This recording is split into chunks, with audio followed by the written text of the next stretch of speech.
liikkuu ylhäällä välittömästi, mutta niin kuin näette, niin siellä kilpailija nousee kypärätin minkäänlaista hätää siltä osin.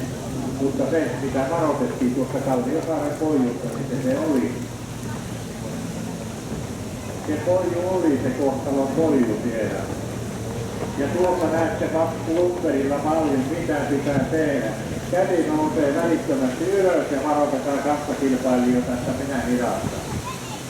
Ja menettely on niin, että se kierros, millä ollaan menossa, ajetaan hiljaa maaliin, kierretään ja tullaan varikkolaituihin. Ja nyt